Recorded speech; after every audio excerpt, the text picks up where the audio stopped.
I believe that we're responsible for creating the moments of joy in our own lives. We can't take credit for a beautiful sunrise, but we can take credit for being there to see it. We can take credit for the decisions that we made that allowed us to experience that moment. You decided to leave the house early. You decided to go for a hike. But making good decisions is really hard. It's something that I've struggled with my entire life. When I was young, I was diagnosed with attention deficit disorder. At the time, there wasn't a lot known about the condition, and there were no resources, not to mention that there was no internet. So the few tools that I could find were either too rigid or too complicated. They didn't work the way that my mind worked. The big misconception about ADD is that we can't focus. In my experience, I could focus. I was just focusing on too many things at the same time. So over the next 25 years, I silently made it my mission to design my own resources. Over time, I actually outgrew my ADD, but I found that the methodologies that I had developed remained relevant, incredibly helpful. So I shared them with a couple of my friends, and was really surprised to find out that they too found it helpful.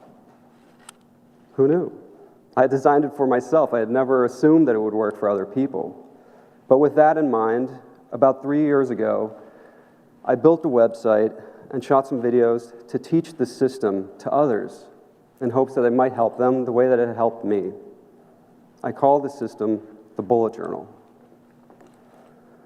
If you search for the Bullet Journal on YouTube or Instagram today, you'll find hundreds of thousands of examples of how people have adopted the Bullet Journal to help them deal with challenges in their own lives.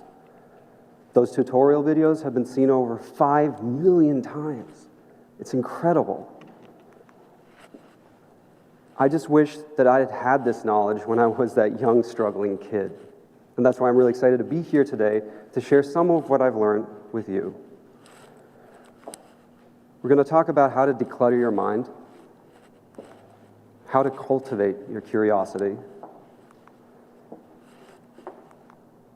and how to remain focused over time. These practices will help you close the gap from leading a distracted life to leading one of intention. And it all begins with reflection. You see, studies suggest that we have over 500,000 thoughts every single day. That sounds about right. Remember, as a kid, my biggest problem was I was focusing on way too many things at the same time. Doesn't that sound familiar, though? As an adult, that's just known as being busy. But being busy doesn't mean that you're being productive, right? A lot of times, being busy just means you're in a state of being functionally overwhelmed. And a lot of this is due to the overwhelming amount of choices that we have to make in our modern life. Freedom of choice is absolutely a privilege, but it is a privilege that comes at a cost. Because for every one of these choices that we make, we have to make a decision. And every decision requires us to focus. And focus costs us our two most valuable resources, our energy and our time.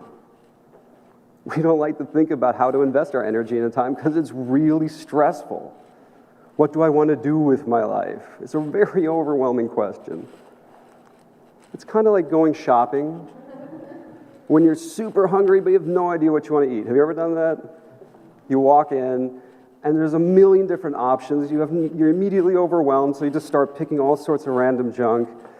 Most of it will end up in your pantry of shame. The rest will go bad in the fridge. It's always a waste. But you vow to do better next time as you pick up the phone to order pizza again. Decision fatigue is a real condition, and it can lead to decision avoidance. Rather than dealing with these thoughts, we just start stuffing them into the back of our mental pantry until we have no more room left to think clearly. And that can cause an incredible amount of anxiety and stress because we feel like we're losing control. We're overwhelmed. we need room to think and to focus. So how do we create room? Like when cleaning a pantry, we have to start by taking everything out. We have to externalize our thoughts to declutter our mind. Now, a good way that I found to do this is to create a mental inventory. Simply take a sheet of paper and a pen, and write down the things that you need to do, the things that you should be doing, and the things that you want to do.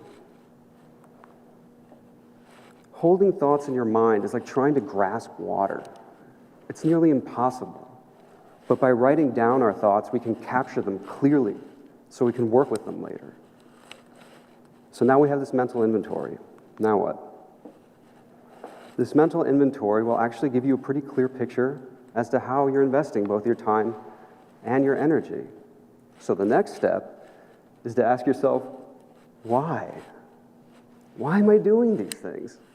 It's a simple question, but you don't have to dive down some existential rabbit hole. Simply ask yourself, does it matter? Or is this thing actually holding me hostage? We burden ourselves with unnecessary responsibilities all the time. We're so distracted by all the things that we should be doing and we could be doing that we completely forget to ask ourselves, why are we doing these things? Do I even want to be doing those things? But now we have a mental inventory to remind us.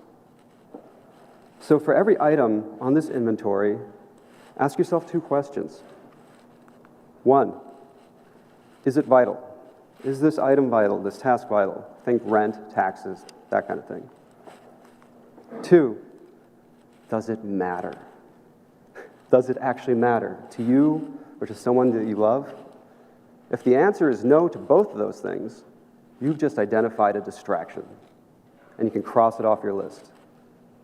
For every item that you cross off your list, you're becoming less and less distracted. Okay, so now your mental inventory is divided by the things that you have to do, and the rest is probably related to things that you aspire to, your goals. And the key to setting goals is to set yourself up for success. And the best way I've found to do that is to take your goals and to break them down into small, actionable projects. If you don't know how to cook but you want to learn, don't start by tackling an incredibly complicated meal for 6 people. Even if you don't make a total mess, the experience will have been so unpleasant that you run the risk of ruining your curiosity about cooking altogether. Natural curiosity is incredibly important because it's genuine. It can't be faked. These small projects allow us to cultivate our curiosities and help them grow, maybe even help some of them blossom into fully fledged passions. At the very least, we learn more about ourselves and about the things that we want. So what do these small projects look like? Well, 1, they have to have no barriers to entry. What does that mean? You don't have to wait on anybody or anything. You can get started right away. 2, they have to have a very clearly defined list of actions and tasks. And 3, should take less than a month to complete. If you estimate your project will take more than a month, that's fine. Just break it into 2 smaller projects. These projects don't even have to be part of some big epic goal. They can be self-contained micro goals.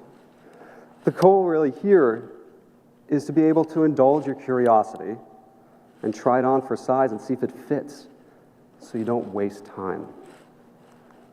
Unfortunately, time is not a renewable resource.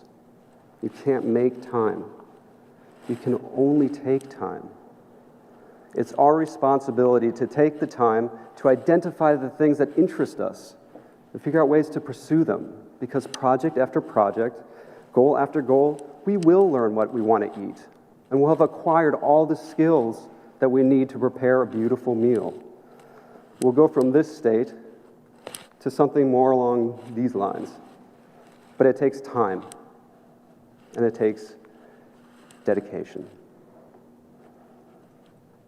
Please raise your hands if you've ever accomplished a goal that you set for yourself. Congratulations. Now, please raise your hands again if by accomplishing that goal, if it was like a dream come true. It was exactly like you thought it was going to be. All right. Not as many hands. Why is that? It's because time has passed. You've learned new things. Your circumstances have changed. You're not the same person anymore. This mental inventory is like a map. And as we navigate our lives, we have to dedicate ourselves to a habit of keeping that map updated with all the new things that we discover. If we don't, our map becomes inaccurate. And we start to go off course, we drift. And all of a sudden the distractions start leaking back into our lives. Even if it's only 5 minutes a day, just 5 minutes a day, we have to dedicate ourselves to a practice that allows us to keep our mental inventory updated. Over time, this skill, this practice, will also provide you with a lot of personal data. And that data can provide profound insights into your life. What have you tried? What have you not tried? What should you do more of? What's working? What's not? I've been doing this for years, and it's shown me just how much power I actually do have in shaping my life. It's allowed that young, struggling kid with ADD to stand on this stage today in front of you. It's also allowed this adult to get through the speech, but we're almost there. Okay, so to recap. Reflect. Declutter your mind by creating a mental inventory. Get rid of what doesn't matter. Ideate. Figure out ways to pursue the things that interest you by creating small, actionable projects. Dedicate. Get into a daily practice of keeping your mental inventory updated. Reflect. Ideate. Dedicate. Rid yourself of the things that don't matter so you have the time and the energy to focus on the things that do. It'll help you go from leading that busy life to leading an intentional life. To close that gap. An intentional life is the one that you want to live, not the one that you endure. An intentional life has the power to grant you more of those beautiful moments in the sun. Thank you.